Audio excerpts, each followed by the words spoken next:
How many layers of tulle do we need for this ruffle?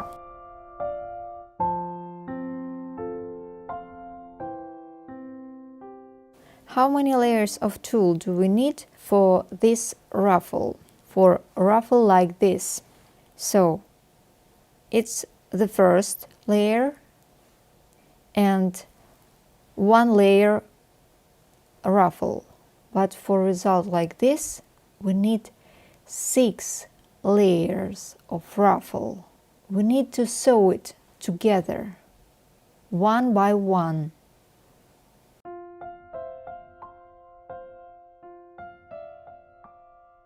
I start the seam from this cut by 5 millimeters.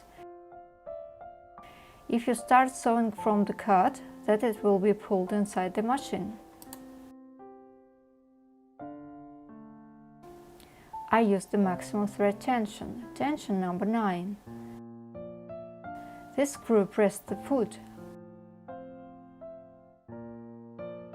I slightly increase the degree of pressing.